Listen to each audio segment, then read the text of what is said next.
ओम नमः शंभवे चमयो भवे च। ओम नमो भगवते रुद्राय। ओम त्र्यंबकम यजामहे सुगंधिम पुष्टिवर्धनम उर्वारुकमिव बंधनान मृत्युर्मुक्षीयमामृतात्। आज हम एक ऐसे आध्यात्मिक मार्ग की गहराई में उतर रहे हैं जो जो अक्सर रहस्य में छिपा रहता है, शबर उपनिषद। इससे सिर्फ एक और उपनिषद समझना शायद ठीक नहीं होगा। ये तो अघोर परंपरा की धड़कन है, भगवान दत्तात्रेय की शिक्षाओं का सार है। बिल्कुल, एक ऐसा शिव मार्ग जो पोथियों से ज्यादा अनुभव को महत्व देता है। हाँ, अनुभव को। और जो हमारे पास जानकारी है वो शबर उपनिषद, अघोर मार्ग और दत्तात्रेय परंपरा नाम के विश्लेषण से है। तो आज हमारा इरादा है इस अनोखी दुनिया को समझना, इसका इतिहास, इसकी गहरी शिक्षाएं और वो मंत्र, वो शक्तिशाली मंत्र जो इसकी पहचान है। जी। तो कहाँ से शुरू करें? शायद सबसे पहले यही समझना ठीक रहेगा कि ये उपनिषद जो स्थापित वैदिक परंपरा है उससे अलग कैसे है। क्यों इसे अक्सर शिव का अनुभव आधारित, थोड़ा सा हटके विद्रोही मार्ग भी कहा जाता है। ये बहुत अच्छा पॉइंट है। और हाँ, एक बहुत ही बुनियादी सवाल, ये शबर शब्द ही क्या है? सुनने में थोड़ा अलग सा लगता है, शास्त्रीय नहीं लगता। हाँ, बिल्कुल। इसका क्या मतलब है? देखिए, शबर का अर्थ ही इसकी आत्मा को, इसके एसेंस को दिखाता है। इसका मतलब है सीधा, सहज। सीधा, सहज। हाँ, मतलब किसी परिष्कृत भाषा या व्याकरण के बंधन से मुक्त। अच्छा। अक्सर ये मंत्र लोक भाषाओं में है, गांव देहात की बोली में रचे गए, जिनका उद्देश्य सीधा जन कल्याण हो। अच्छा। ऐसे मंत्र जिन्हें कोई भी, चाहे वो बहुत विद्वान हो या एक साधारण किसान, आसानी से जप सकें और उनका लाभ उठा सकें। ये शब्दों के पांडित्य से नहीं चलते, बल्कि साधक की चेतना, उसके भाव और विश्वास की शक्ति से चलते हैं। ये तो बहुत दिलचस्प बात है। भाषा की शुद्धता या व्याकरण के नियम वो यहाँ उतने जरूरी नहीं है। बिल्कुल नहीं। शबर उपनिषद में ही एक बहुत महत्वपूर्ण सूत्र आता है। हाँ, कौन सा? मंत्रः शक्तिमान न भाषया सिद्ध्या दीयते गुरु कृपया। अच्छा। मंत्रः शक्तिमान न भाषया सिद्ध्या दीयते गुरु कृपया। इसका सीधा सा मतलब है, मंत्र की शक्ति उसकी भाषा या उच्चारण की बारीकियों में नहीं है, वो तो सिद्धि से प्राप्त होती है और गुरु की कृपा से फलित होती है। ये बात उन साधकों के लिए बहुत एक तरह से क्रांतिकारी है जो केवल बौद्धिक ज्ञान के पीछे नहीं भाग रहे हैं, बल्कि जीवन में वास्तविक बदलाव चाहते हैं, प्रैक्टिकल अनुभव और शक्ति चाहते हैं। सही। ये मार्ग रिजल्ट पर फोकस करता है, प्रक्रिया की कॉम्प्लेक्सिटी पर नहीं। ये कहता है कि अगर भाव सच्चा है, गुरु का आशीर्वाद है, तो टूटी फूटी भाषा में भी मंत्र काम करेगा। वाह! तो फिर ये परंपरा आई कहाँ से? इसका इतिहास क्या है? जो सोर्सेज हैं वो बताते हैं कि इसका जुड़ाव अथर्ववेद की तांत्रिक या कहें कि अधिक प्रयोगात्मक धाराओं से है। हाँ, ये सही है। अथर्ववेद की कुछ शाखाएं थीं जो लोक परंपराओं, मंत्र तंत्र और प्रैक्टिकल ज्ञान की ओर ज्यादा झुकी हुई थीं, और शबर मंत्रों को शैव और शाक्त तंत्र साधनाओं का एक महत्वपूर्ण आधार भी माना जाता है। लेकिन इसका जो सबसे गहरा और जीवंत संबंध है वो जुड़ता है भगवान दत्तात्रेय की रहस्यमयी और शक्तिशाली परंपरा से। दत्तात्रेय? हाँ, जिन्हें अनाथों के नाथ, योगियों के देव, सिद्धों के अधिपति, इन सब नामों से जाना जाता है। जी। उनका इस परंपरा से क्या खास कनेक्शन है? देखिए, दत्तात्रेय एक ऐसे गुरु तत्व हैं जो किसी एक पंथ या नियम में बंधे हुए नहीं माने जाते। हाँ, अवधूत। हाँ, अवधूत। उन्हें प्रकृति से 24 गुरुओं से सीखने वाला माना जाता है। और शबर मार्ग की जो सहजता है, जो नियमों से परे जाकर सीधे अनुभव पर जोर देने वाली बात है, वो दत्तात्रेय के स्वरूप से बहुत मिलती जुलती है। जानकारी यही बताती है कि उनकी मूल शिक्षा यही थी कि धर्म और अध्यात्म को जटिल कर्मकांडों में, हाँ, या फिलॉसफी की बहसों में, बिल्कुल, या सामाजिक वर्गीकरणों में उलझाना नहीं चाहिए। इसे सीधा, सरल, जीवंत और हर किसी के लिए सुलभ होना चाहिए, सबके लिए एक्सेसिबल। एग्जैक्टली। और शबर मार्ग ही इसी दर्शन का एक प्रैक्टिकल रूप है, सीधे असर करने वाला, अनुभव देने वाला। इसी कॉन्टेक्स्ट में दत्तात्रेय का एक बहुत ही पावरफुल कथन है जो सोर्सेज में मिलता है। न देहकृतम पापम न च ध्यान समाधिना गुरु कृपात लभेद जीवान मुक्तिम शबर मार्गतः। जी। सुनने में ये पारंपरिक धारणाओं से काफी अलग लगता है। इसका क्या अर्थ हुआ? ये कथन शबर मार्ग के बिल्कुल मर्म को, उसके हार्ट को उजागर करता है। दत्तात्रेय यहाँ कह रहे हैं कि जीवन मुक्ति यानी अल्टीमेट फ्रीडम, हाँ, वो केवल शरीर द्वारा किए गए पुण्य कर्मों से या सिर्फ घंटों ध्यान समाधि में बैठने से नहीं मिल जाती। अच्छा। हाँ, ये सहायक हो सकते हैं, इसमें कोई शक नहीं, पर ये काफी नहीं है।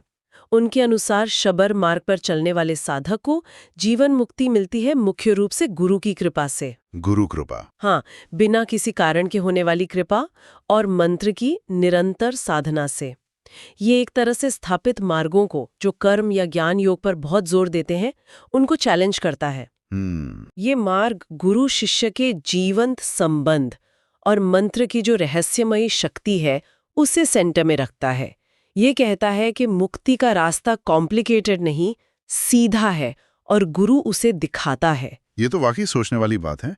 तो इस उपनिषद का खिदर क्या है? मतलब वो कौन सा सेंट्रल आइडिया है जो इसे डिफाइन करता है? एक श्लोक का जिक्र बार बार आता है। हाँ, शिवो मंत्रः शिवम ब्रह्म जीवो देवो गुरु परः। ये श्लोक, ये अपने आप में एक पूरी आध्यात्मिक क्रांति समेटे हुए हैं। कैसे? इसे समझने की कोशिश करते हैं। शिवो मंत्रः, यानी जो मंत्र है वही शिव है। मंत्र सिर्फ शब्द नहीं, वो साक्षात शिव का स्वरूप है। मंत्र ही शिव हैं। हाँ, फिर शिवम ब्रह्म, और वही शिव परब्रह्म है, अल्टीमेट रियलिटी, परम सत्य है। ठीक। फिर जीवो देवो, ये जो जीव है, ये जो साधारण सा दिखने वाला इंसान है, वही देव है। दिव्यता का अंश उसी में है। जीव ही देव हैं। हाँ जी। और सबसे महत्वपूर्ण, गुरु परः, गुरु इन सबसे ऊपर है, सर्वोपरि है। वही शिव ब्रह्म और जीव के देवत्व का बोध कराता है, उसका एहसास कराता है। ये तो पूरी तरह से एक्सपीरियंस पर बेस्ड फिलॉसफी लगती है। इसमें सामाजिक ढांचे या भाषा की कोई जगह ही नहीं दिख रही। बिल्कुल, यही तो इसकी खूबसूरती है, इसकी खासियत है। यहाँ साधक की जाति, उसका कुल, उसकी भाषा, उसका पांडित्य, ये सब कोई मायने नहीं रखता। तो क्या मायने रखता है? यहाँ केवल साधना का बल, शक्ति को धारण करने का साहस और गुरु के प्रति अटूट श्रद्धा, बस यही महत्वपूर्ण है। लेकिन क्या इसका मतलब ये है कि ये वेदों का विरोधी है? सोर्सेज इस पर क्या कहते हैं? नहीं, विरोधी कहना शायद ठीक नहीं होगा। एक जगह कहा गया है, वेदोखिलम शिवाज्ञा तंत्रम शिवस्य विज्ञानम। अच्छा, इसका क्या मतलब? यानी वेद शिव की आज्ञाएं हैं, वो सृष्टि के नियम बताते हैं, एक नैतिक और सामाजिक व्यवस्था देते हैं। ओके। तंत्र शिव का विज्ञान है, साइंस है, वो शक्ति को जगाने और अनुभव करने की विधियां, मेथड्स देता है। और शबर? और शबर, सोर्सेज कहते हैं कि शबर उस अनुभव को सहज, सुलभ और जल्दी असरदार बनाने का रास्ता खोलता है। तो ये विरोध नहीं है? नहीं, विरोध नहीं, बल्कि एक ही सत्य तक पहुंचने का एक अलग, ज्यादा डायरेक्ट रास्ता है। हाँ, इसमें आत्मज्ञान की भी बात है, जिसे ब्रह्म विद्या कहते हैं। हाँ। उसके बारे में भी सूत्र मिलते हैं, जैसे अहम ब्रह्मास्मि, शिवोहम, सोहम। ये तो वेदांत के भी महावाक्य हैं। हाँ, बिल्कुल। ये महावाक्य शबर उपनिषद में भी गूंजते हैं, लेकिन शायद एक ज्यादा डायरेक्ट अनुभव के पुकार के साथ। अच्छा। अहम ब्रह्मास्मि, मैं ही ब्रह्म हूँ, शिवोहम, मैं ही शिव हूँ, सोहम, वो जो परम तत्व है वही मैं हूँ। ये सिर्फ फिलॉसफिकल बातें नहीं है, शबर साधना के माध्यम से इन्हें अनुभव किया जाना है, ये असलियत है। ये उपनिषद सिखाता है कि आत्मा का मूल स्वरूप शिव ही है और शिव ही अंतिम सत्य है। मुक्ति का लक्ष्य है स्वयं को इसी शिव रूप में पहचानना, और शबर मार्ग इसी प्रत्यक्ष जीवंत अनुभव पर सबसे ज्यादा बल देता है, न कि सिर्फ बौद्धिक समझ पर। ये कहता है कि तुम वही हो, बस अनुभव करने की देर है। अब उस हिस्से पर आते हैं जो शायद सबसे ज्यादा रहस्यमयी और आकर्षक है, शबर मंत्र। हमने सुना कि ये भाषा की शुद्धता पर निर्भर नहीं करते। जी। तो फिर ये काम कैसे करते हैं? कहा जाता है कि ये 3 चीजों के संगम से सिद्ध होते हैं: उच्चारण जैसा भी हो, भाव, सच्चा विश्वास और गुरु कृपा। ये इतना लचीलापन क्यों? ये लचीलापन ही इनकी शक्ति का राज है। देखिए, पारंपरिक वैदिक या तांत्रिक मंत्र होते हैं ना, हाँ। वो अक्सर सटीक उच्चारण, स्वर, अनुष्ठान, इन पर बहुत निर्भर करते हैं। हाँ। जैसे किसी साइंटिफिक एक्सपेरिमेंट के लिए बिल्कुल सटीक मेथड जरूरी होता है। हाँ, सही। जितने साधक की आंतरिक अवस्था और गुरु की ऊर्जा से। ये सीधे चेतना की शक्ति, जिसे हम प्राण ऊर्जा कहते हैं, उसे जगाते हैं। प्राण ऊर्जा को। हाँ। सोचिए, जैसे आप किसी अपने को दिल से पुकारते हैं, तो शब्दों की बनावट से ज्यादा आपका भाव मायने रखता है ना? हाँ, बिल्कुल। शबर मंत्र कुछ ऐसे ही काम करते हैं। साधक का गहरा विश्वास, उसकी तीव्र इच्छा और गुरु द्वारा उस मंत्र में प्रवाहित की गई शक्ति, ये सब मिलकर उस मंत्र को जीवंत कर देते हैं। अच्छा। इसीलिए टूटे फूटे शब्दों में भी, लोक भाषा में भी ये असर दिखाते हैं। ये जीवंत शक्तियां हैं जो आवाहन पर, भाव पर प्रतिक्रिया देती हैं, न कि केवल व्याकरण पर। सोर्सेज में कुछ बहुत शक्तिशाली शबर मंत्रों के उदाहरण भी दिए गए हैं। उनकी ऊर्जा महसूस करने के लिए कुछ देखते हैं। जी। जैसे रक्षा के लिए एक सीधा साधा मंत्र, जय जय महादेव शंभो रक्ष रक्ष मम। कितना सरल, सीधा महादेव से रक्षा का निवेदन। बिल्कुल सीधा। बाधा निवारण के लिए देखिए लोक भाषा का प्रभाव, भूत प्रेत पिशाच हट जा, महादेव माझे रक्षा का है। इसमें मराठे का पुट लगता है, पर भाव एकदम स्पष्ट है। हाँ, भाव महत्वपूर्ण है। भयनाश के लिए काल भैरव नाथ माझा काल तू खा, मतलब हे काल भैरव, मेरे काल को तुम ही नष्ट कर दो। कितना डायरेक्ट और शक्तिशाली भाव। बहुत शक्तिशाली है। शक्ति जागरण के लिए हूं कारे काली डाकिनी शक्ति दायनी, माँ काली और उनकी योगिनियों का सीधा आवाहन। जी। और स्वयं भगवान दत्तात्रेय का सरल मंत्र, ओम श्री गुरु दत्तात्रेयाय नमः। ये कुछ झलकियां हैं। और कहा जाता है कि ये मंत्र तुरंत चलते हैं, मतलब बहुत जल्दी असर दिखाते हैं। ऐसा क्यों? इनके तुरंत प्रभावी होने का कारण इनके जीवन धर्मी होने में छिपा है। मतलब ये प्रैक्टिकल लाइफ से जुड़े हैं। जीवन धर्मी। हाँ, ये मंत्र किसी बंद कमरे में सिर्फ शास्त्रों के अध्ययन से नहीं जन्मे। इन्हें सिद्ध गुरुओं ने लोक जीवन के बीच लोगों के दुखों, उनकी जरूरतों को देखकर, अच्छा, उनके कल्याण के लिए सहज भाषा में प्रकट किया। इसलिए ये सीधे लोकमानस, लोक विश्वास और व्यक्ति की प्राण ऊर्जा से कनेक्ट हो जाते हैं। इनमें अकादमिक जटिलताएं नहीं है, पांडित्य का बोझ नहीं है। ये मिट्टी से जुड़े मंत्र हैं, जीवन की नब्ज पकड़ते हैं। जैसे कोई लोकगीत या लोक कथा सीधे दिल को छू जाती है ना, हाँ, वैसे ही ये मंत्र सीधे चेतना पर असर करते हैं।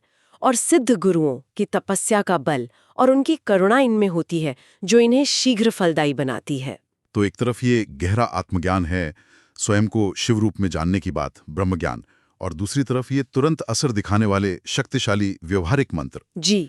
इन दोनों का संगम कैसे होता है? शबर उपनिषद में एक सूत्र दिया गया है, मंत्र बलेन सिद्धि ज्ञान बलेन मोक्षा। हाँ, ये सूत्र मंत्र बलेन सिद्धि ज्ञान बलेन मोक्षः ही शबर उपनिषद के बैलेंस्ड अप्रोच का सार है। कैसे? ये कहता है कि मंत्र के बल से, उसकी साधना से सिद्धि प्राप्त होती है। सिद्धि का मतलब सिर्फ चमत्कारिक शक्तियां नहीं। अच्छा, और क्या?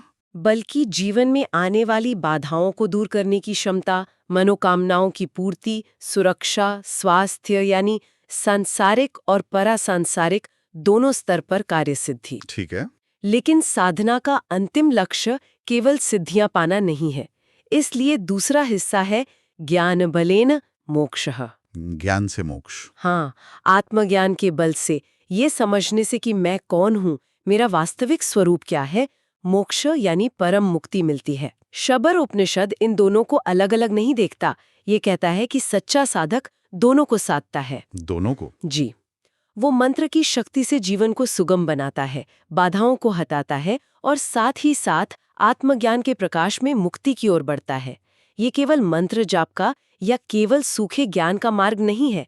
ये शक्ति और ज्ञान, सिद्धि और मोक्ष, जीवन और अध्यात्म के प्रैक्टिकल समन्वय का मार्ग है। और इस मार्ग पर चलने के लिए साधना या ध्यान की विधि क्या बताई गई है? क्या वो भी इन मंत्रों की तरह ही सरल है? हाँ, शबर ध्यान की विधि भी इसकी मूल प्रकृति मतलब सहजता और प्रत्यक्षता के अनुसार ही है।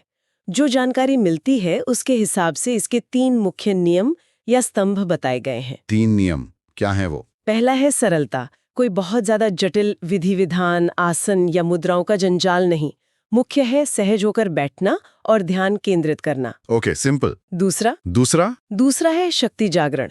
इसमें मंत्र जप पर और साथ ही प्राण पर, यानी अपनी श्वास या शरीर में जो ऊर्जा बह रही है उस पर ध्यान केंद्रित किया जाता है।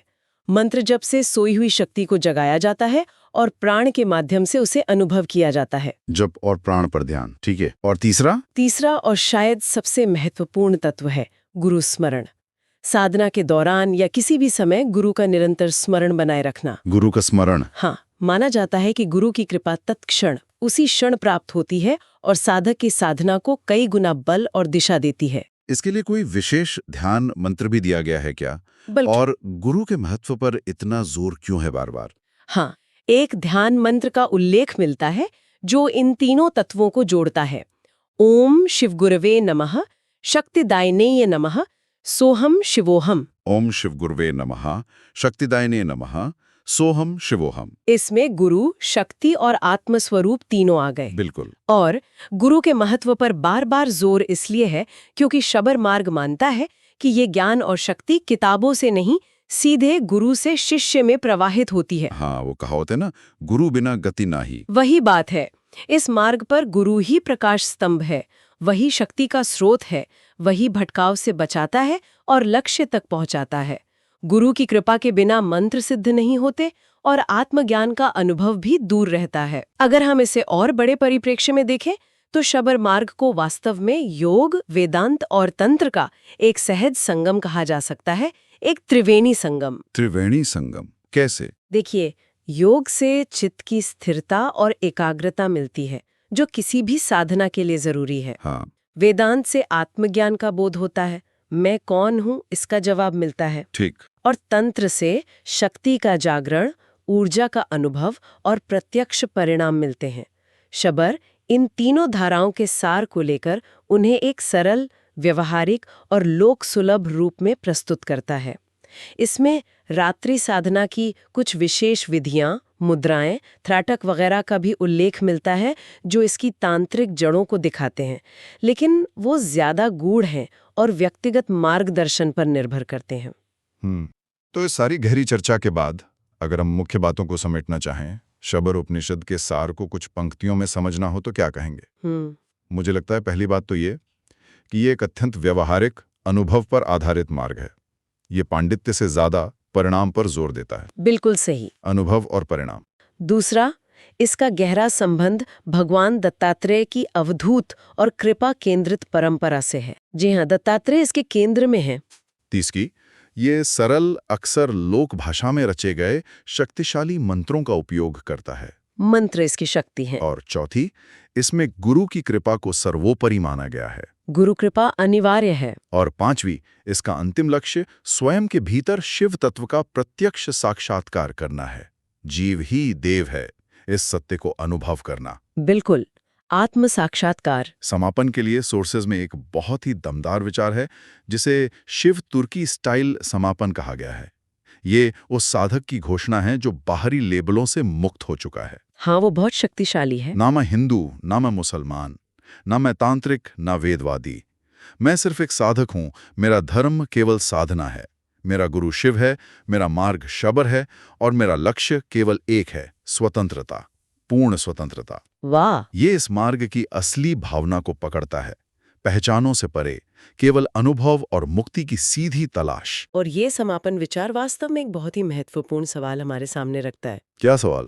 आज की दुनिया को देखिए, धर्म और अध्यात्म अक्सर जटिल कर्मकांडों, इंटेलेक्चुअल बहसों, संस्थागत ढांचों और यहाँ तक कि विवादों में उलझ जाते हैं। हाँ, ये तो है। ऐसे में शबर जैसे प्रत्यक्ष, लोक आधारित, अनुभव केंद्रित और परिणाम देने वाले आध्यात्मिक मार्गों की क्या प्रासंगिकता है? क्या ये सिर्फ अतीत की चीजें हैं या इनमें आज के साधक के लिए भी कुछ महत्वपूर्ण है?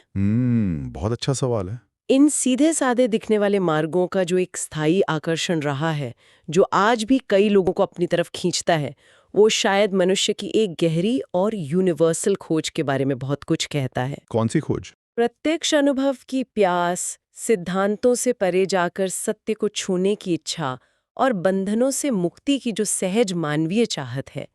ये सवाल उठता है कि क्या आज का जो जटिल जीवन जी रहा इंसान है, जो सूचनाओं के बोझ तले दबा हुआ है, वो कहीं ना कहीं इसी तरह की सहजता, प्रत्यक्षता और आंतरिक शक्ति की तलाश में नहीं है, जिसे शबर जैसे मार्ग प्रस्तुत करते हैं? सोचने वाली बात है। हाँ, ये विचारणीय है कि क्या भविष्य का अध्यात्म ऐसे ही सरल, व्यक्तिगत और अनुभव आधारित मार्गों की ओर मुड़ेगा? बहुत गहरे विचार। चलिए, इस गहन चर्चा का समापन कुछ कल्याणकारी मंत्रों के साथ करते हैं जो शबर परंपरा की भावना को दर्शाते हैं। जी। ओम नमः शिवाय दिगंबर, दत्तात्रेय महायोगी, भैरव रक्षक, काली माता मेहर कर, जगत का कल्याण हो। जगत का कल्याण हो। और शांति पाठ।